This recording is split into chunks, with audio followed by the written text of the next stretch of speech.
Hey everybody, Everett's live music. Spinning the world in the palm of my hands. It's in one of my songs. If I let you hold it in the palm of your hands, would it be enough to make you believe? Today is for tomorrow. But as I look at this beautiful planet, it'd be a good idea to keep this around, you know? I mean, it's a great conversation piece, and it helps us to stay connected to the idea and the reality of where we're really from. And we're all from the same place, and we all share the same planet. We're one race, the human race. Unfortunately, we've been racing against ourselves for a finish line that doesn't exist. And we've been in such a hurry that we've made it where the children are now going to worry. Because we wouldn't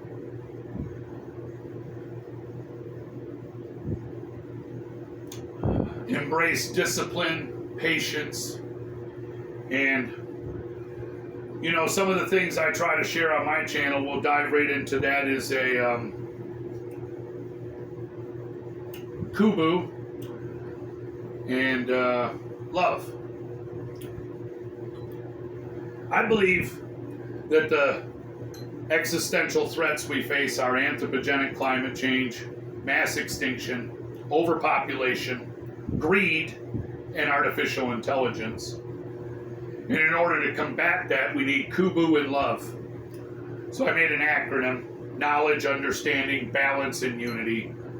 Love is just defined as unselfish loyalty and benevolence. If we could combine the two of them, I believe we would have a chance in seeing what we really have here on planet Earth, in our little solar system, in our little galaxy, in a giant universe, and how special this place really is. I mean, it's really, really, really, really cool, man. It's like nothing we've ever seen.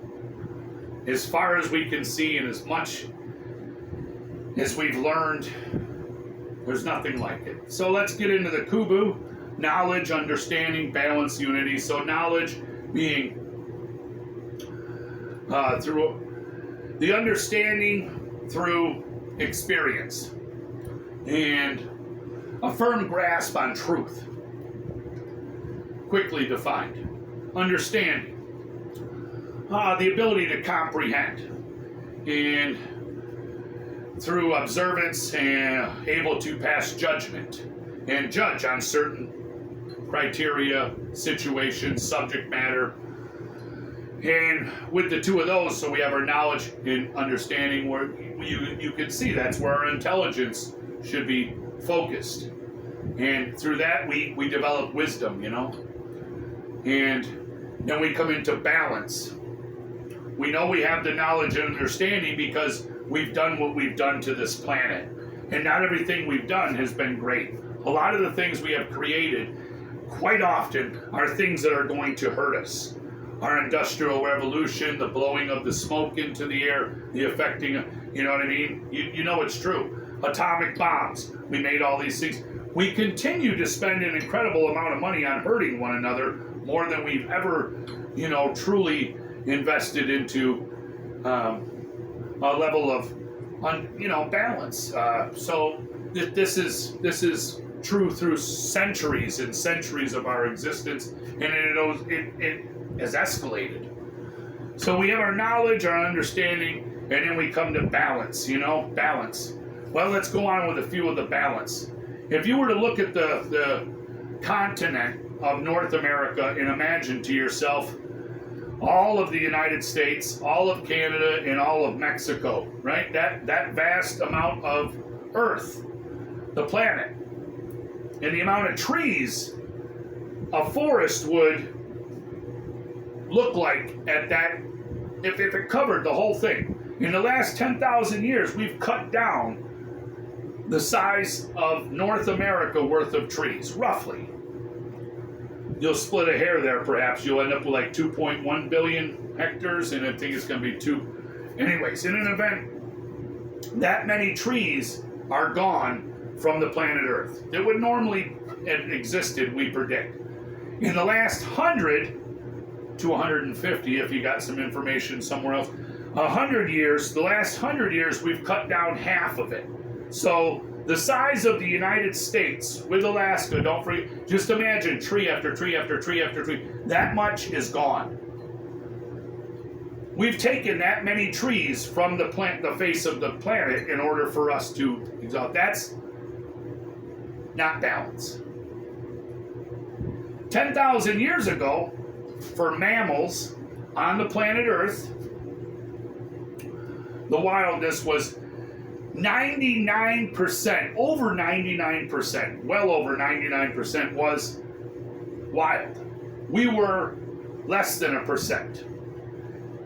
You jump up to the year 0, where we started measuring time. 2026 years ago, how we developed our measurement of time through the Gregorian calendar, right? And on that, if you go 2026 years ago, at that point in time in our history, they estimate that there was 90 to 95% of the planet was the biomass by weight. This is how I'm talking about this, the mammals. The biomass on the planet by weight was wild. We were only 10 to 5% with our livestock and our domesticated animals. Do you understand? So that's where we were 2026 years ago. Now to where we are now, the year 2026, 95 to 96% of the mammals, that includes the whales, by biomass, by weight, are human with livestock. Only 4% roughly, and I know you're like 4 or 5, 4, 4, 5, 4 or 5, okay, whichever way, it's just such a small number, is wild. The birds, by biomass, 70% of the birds are domesticated now for food, mainly for food. Ducks, chickens big time, turkeys, and 30% are left for the wild. So we have greatly exercised some levels of tipping the balance. And if you look at your oceans, I mean, there's acidity levels in the ocean. So the acid and those levels are projected to rise, and the heat levels that are rising in the oceans as they are on the surface of the planet because of our anthropogenic climate change. Anthropogenic being human causing our climate change. The things we are doing to the planet to encourage and just make it go faster and faster. What we are doing is incredibly terrible. Those are unbalanced. So our atmosphere, our water is becoming, our soils, for the farmers, they will tell you the stripping of the soils, the re-injecting of the nitrogen, the pollution that creates into the waterways.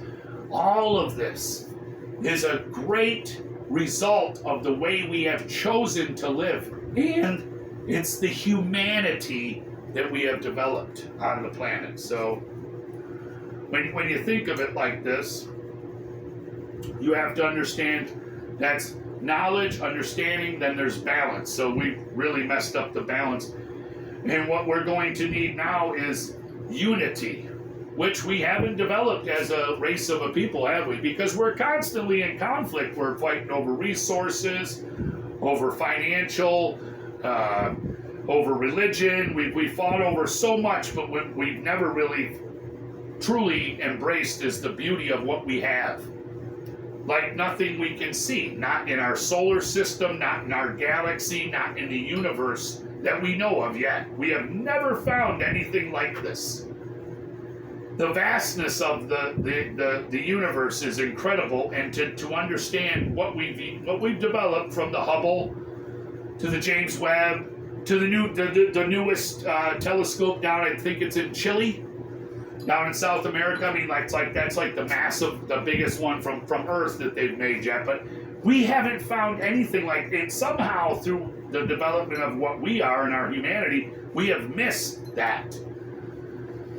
We have missed that what we have, and we have traded it in for petty differences, conflict, competition.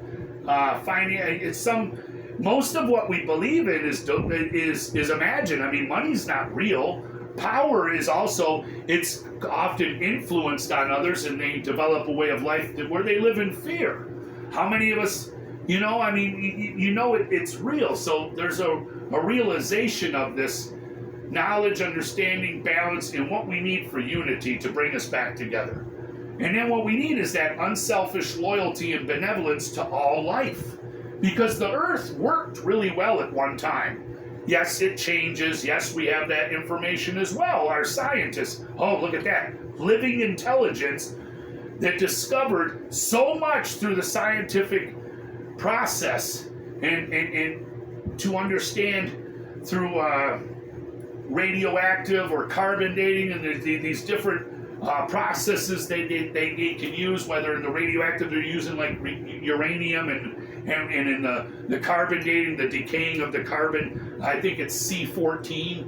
And these are all in, but what we have been able to discover and what we have learned and what we have tried to bring to the table to encourage our leaders to change, and our leaders are not changing. For us in the United States, I know back in the 70s, we were told that 4 billion people was like about all the planet can hold comfortably and live with the rest of life on the planet in a harmonious balance. But we decided to discount some of that information. As well, in the 70s, we were informed about pollution.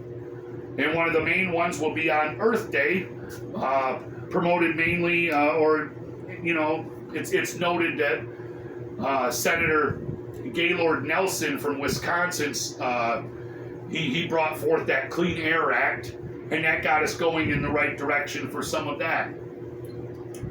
23 million people back then in the 70s, like 1970, showed up on that day to demonstrate across the United States. We don't see those numbers anymore because we're not driving the information. Our information is driven from tragedy and maybe it's a file about somebody's infidelity and the other things. And it's not that those things don't matter, murder and those things do matter, but we have put some of the most important existential threats on the back burner. That anthropogenic climate change, what we're doing to the atmosphere, a mass extinction of all the animals. I mean, had we all been informed regularly, would we keep doing that?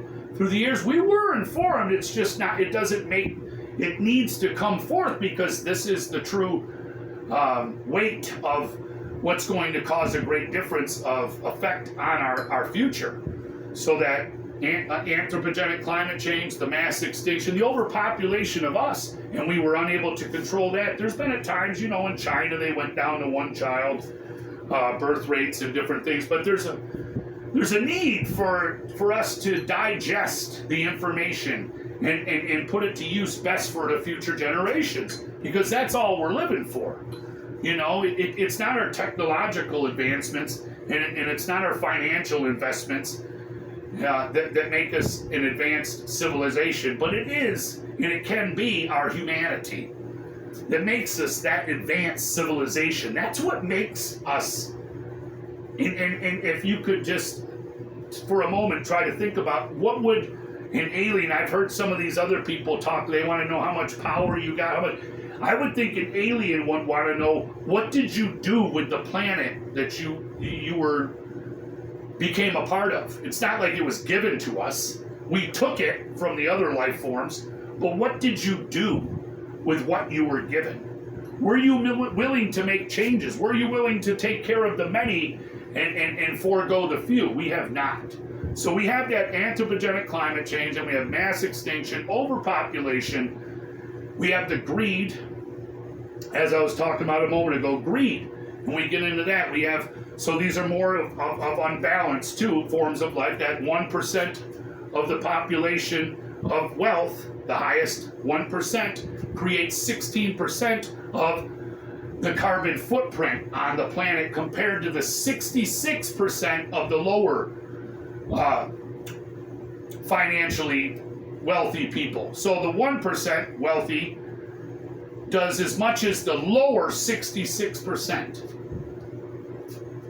When it comes to money, that's pollution. That's that figure there I gave you was just for the carbon footprint, you know, the CO2 levels. The pollution can be even higher from the 1% to the lower 66% because they control a lot of